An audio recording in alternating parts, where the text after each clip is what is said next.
èèwọ̀ fún coronavirus tí èèyàn bá ti fún léèwọ̀ rẹ̀ jẹ yóò sá títí di wákàtí yìí kò sí ìsórílẹ̀-èdè tó rógun rẹ̀ oògùn rẹ̀ nìkan ṣépè fún ẹni á bá ṣépè fún ìdúró lọ́dọ̀ ẹni kò síbi tí wọn ò ti mọ tá à ń pè ní èpè lágbàáyé ọ̀rọ̀ Ọlọ́run ní Psalm 35 láti ẹsẹ̀ kìíní bẹ̀rẹ̀ ẹ wo ọkùnrin burúkú tó gbógun tiwa ẹ̀gbọ́n tó Ọlọ́run sọ nípa rẹ̀. Olúwa gbógun ti àwọn tí ń gbógun tì mí. Olúwa gbógun ti àwọn tó ń gbógun tì wá. Fìjà fún àwọn tí ń bá mi jà. Fìjà fún àwọn tó ń bá wa jà. Di àṣà ohun àpáta mú. Àti àṣà àti àpáta dì í mú. Kí o sì dìde fún ìrànlọ́wọ́ mi. Dìde fún ìrànlọ́wọ́ orílẹ̀-èdè yìí. Fákọ́yọ̀ pẹ̀lú. Mò ń bọ̀ kó mọ́ ti fọkọ̀yọ mò ń bọ̀ jẹ́ kọ́kọ́ sọ̀rọ̀ díẹ̀ lórí ìyẹn náà. Ògo fọ́lọ́run lókè ọ̀run. Ọlọ́run ó dìde fún jà yóò gbè wá níjà lọ́wọ́ virus burúkú yìí àjàkálẹ̀ àrùn àwa la ó kígbe Olúwa gbógun ti coronavirus tó ń gbógun tì wá ẹlòmíà nílò àdúrà wo nìyẹn pé kó gbógun tó ẹni bá sọ pé òun máa payé irun ìbáà jẹ́ bọ́ra ìbáà jẹ́ ènìyàn ohun kó tó kó lè jẹ́ àpèpè sí lónìí Ọlọ́run yóò gbógun tì wọn níbẹ̀ àmín àmín àmín torí pé apá ènìyàn ò ká ohun tí fáírọ́ọ̀sì yìí ń dánwò apá ènìyàn ò ká ìjọba sapá títí orílẹ̀-èdè sapá títí àwọn nation tá a rò pé wọ́n dé alágbára jù àwọn náà ní wọ́n kú jù nínú ẹ̀ ohun tó kù ni pé kàn fi èpè síkù lórílẹ̀ ayé Olúwa gbógun ti coronavirus tó ń gbógun tìdílé kọ̀ọ̀kan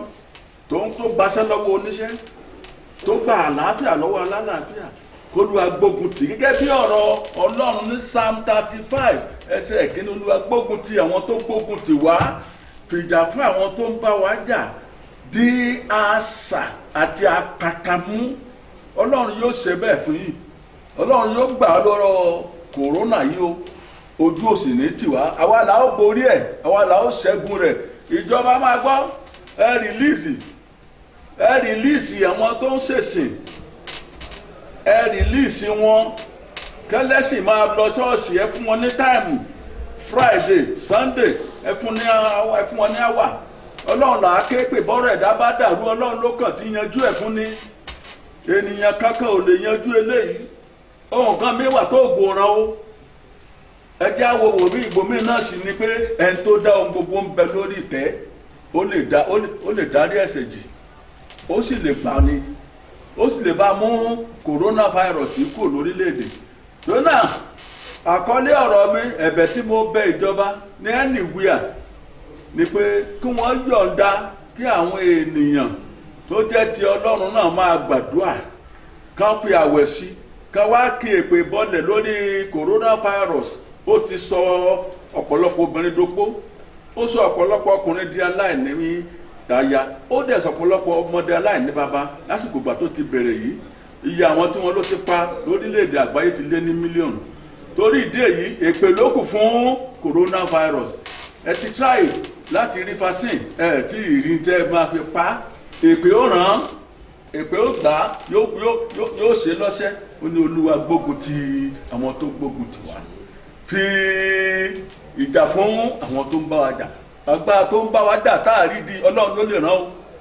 Ọlọ́run ló lè ná bolẹ̀ Ọlọ́run ló lè pa ó Ọlọ́run ló lè gbà ọ́ lọ́wọ́ ẹ̀ ó ń sọ fún orílẹ̀-èdè lẹ́nìí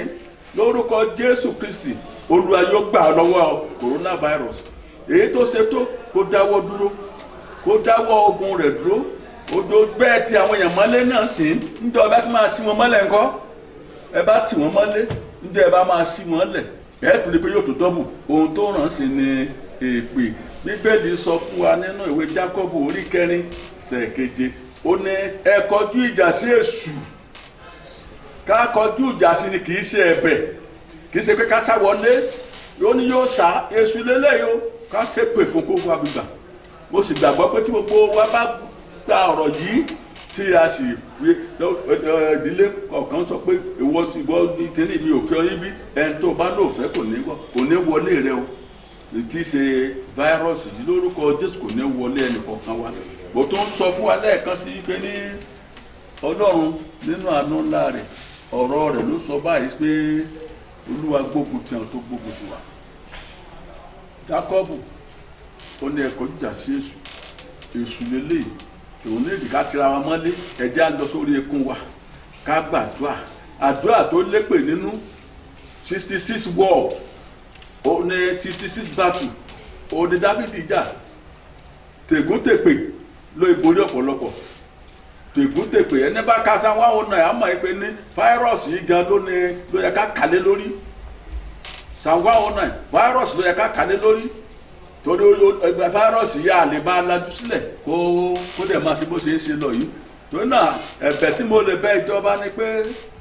ìjọ Friday ìjọ Sunday bó ṣe wákàtí mẹ́rin lè bá máa fún àwọn onílé ìjọsìn kí àwọn náà gbóhùn sókè apá yín lè má ká kínní yìí mọ́ o Ọlọ́run ló lè ṣe o apá yín ò lè ká Ọlọ́run ló lè ṣe é gbàtẹ́yìn náà fẹ́ doyè ẹ fẹ́ wọ ọdún tá a dìbò fún yín ẹ̀ ń káàkiri ilé mọ́sáàsì ẹ̀ ń káàkiri ilé ṣọ́ọ̀ṣì Ọlọ́run yìí náà lẹ́gbẹ́kẹ̀lé ó dẹ̀ bá yín ṣe ó yanjú ẹ bọ́ sípò bẹ́ẹ̀ gẹ́gẹ́ ẹ mọ̀ ajẹ́ káfíntàn Ọlọ́run yẹn sẹ́yìn òun náà ló lè ṣe o bó ṣe ràn yín lọ́wọ́ tẹ́ ẹ dépò tẹ́ ẹ képe ńgbà yẹn lọ́hùn ètò lọ mọ́sáàsì ètò lọ ṣọ́ọ̀ṣì gbogbo yín náà lẹ́ ṣe gbogbo ńgbà yẹn náà ẹ mọ̀ àfọ̀dọ̀ sẹ́yìn báyìí ẹ jẹ́ kí àwọn òjíṣẹ́ Ọlọ́run lọ́kùnrin lóbìnrin ní kírísítẹ́nì ní mùsùlùmù ẹ jẹ́ kí wọ́n gbàdúrà pẹ̀lú èpèlé wọ́n ti ń pe orúkọ rẹ̀ lọ́wọ́ ìtẹ́pẹ̀ ní fáírọ́ọ̀sì yìí àjàkálẹ̀ àrùn burúkú ṣùgbọ́n o Psalm 91 ó lóun yóò gbà ọ́ lọ́wọ́ àjàkálẹ̀ àrùn búburú mo mọ̀ pé tọ́lọ́run ló máa ṣe o verse 3 mo mọ̀ pé tọ́lọ́run ló máa ṣe o Ọlọ́run yóò gbà wá ìwọ tó ń gbọ́ mi ìwọ tó ń wò mí yìí lórúkọ Jésù Kristi Ọlọ́run ti dìde fún ìrànlọ́wọ́ rẹ yóò sì gbà ọ́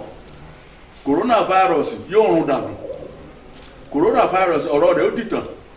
kò ní borí orílẹ̀-èdè wa àtẹ̀mí àtẹ̀yìn tẹ̀ ń gbò mí tàbí tẹ̀ ń gbò mí yìí tájọ́ máa yọ ayọ̀ pé a ti rẹ́yìn coronavirus láìpẹ́ lórúkọ Jésù Olúwa wa àmín àmín àmín.